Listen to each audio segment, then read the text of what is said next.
మనకి బ్యాంక్ లేకపోవచ్చు, కానీ జనాల దగ్గర మనకు రావాల్సింది 20 కోట్లు ఉన్నాయి. దాన్ని ఎలాగైనా వసూలు చేయాలి. 20 కోట్ల? అవును, 20 కోట్లే. కానీ అందులో సగం డబ్బులు మా ఆవిడ కట్నంగా తీసుకొచ్చిన డబ్బులు. దానికే నాకు కొంచెం బాధగా ఉంది. బాధపడకండి సార్, మీ ఫేస్ కి యాక్షన్ తప్ప ఎమోషన్ అంతగా సూట్ కాదు. ఎమోషనల్ సూట్ అవ్వడానికి ఇదేమన్నా మూవీ ఆడిసిన జీవితం. ఏడుపొస్తే ఎంతటి మగాడైనా ఏడవాల్సిందే. మీరు ఏడవండి సార్, అవసరం అయితే మీ కళ్ళు దుచ్చుకోవాలని ఖర్చీఫిస్తా. నువ్వు చేసిన త్యాగం చాలు గానీ ఇంకా మూసుకో. సార్, ఇంతకీ మన బ్యాంక్ పేరెంట్ సార్? జనాలు అందరి దగ్గర దోచుకొని మన దగ్గర దాచుకోవాలని దాచుకో బ్యాంక్ అని పెట్టాను. అందుకే జనాలు మీదే దోచుకొని వాళ్ళ దగ్గర దాచుకున్నారు. చూడు, మనం ఇప్పుడు కామెడీ చేయకూడదు. అయితే మన ఆడియన్స్ ని లైక్ చేయమని అడగకూడదు, ఎందుకంటే కామెడీ లేకపోతే ఆడియన్స్ లైక్ కొట్టరు కదా. నీకు చెప్పాను చూడు, నాకు బుద్ధి తక్కువ. ఆ విషయం నీకు ఇప్పుడే తెలిసిందా? నాకు నిన్నే తెలిసింది నీకు బుద్ధి లేదని. మీరిద్దరు ఒక పని చేయండి రా, మీరిద్దరు కొట్టేసుకోండి, నేను వెళ్ళిపోతా. సార్, అంత మాట అనకండి సార్.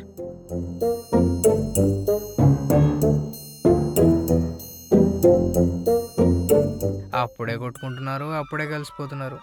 ఖచ్చితంగా వీళ్ళు గత జన్మలో మొగుడు పిల్లలు అయి ఉంటారు. సార్, మాకు deal deal okay okay. Sir.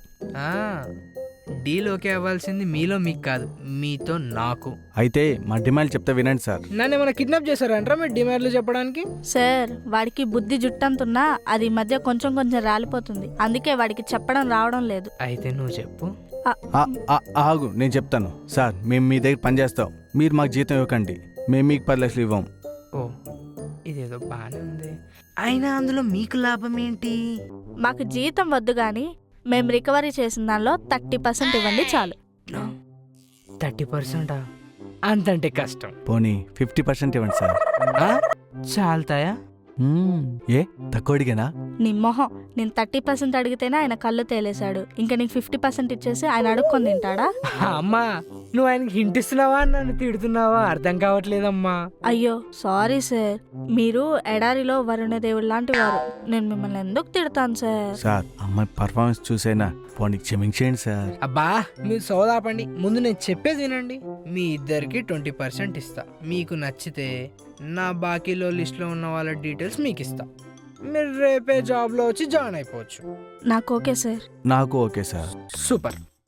అయితే అగ్రిమెంట్ పేపర్ల మీద సంతకం పెట్టండి. అగ్రిమెంట్ మీద సంతకమా? నేను పెట్టను. ఏ ఎందుకు? మా తాత నాకు ఒకటి చెప్పాడు. అవునా? ఏంటది? మా తాత చెప్పాడు అన్నాను కానీ నేను విన్నాను అన్నానా? ఆ టైంలో నేను చెవులు హెడ్ ఫోన్స్ పెట్టుకున్నా. గడ్డి మోపులో పెట్టుకోవాల్సింది. మరి మీ తాత ఏం చెప్పలేదా? అగ్రిమెంట్ లేకుండా ఏ డీలు ఓకే చేయొద్దని చెప్పారు సార్.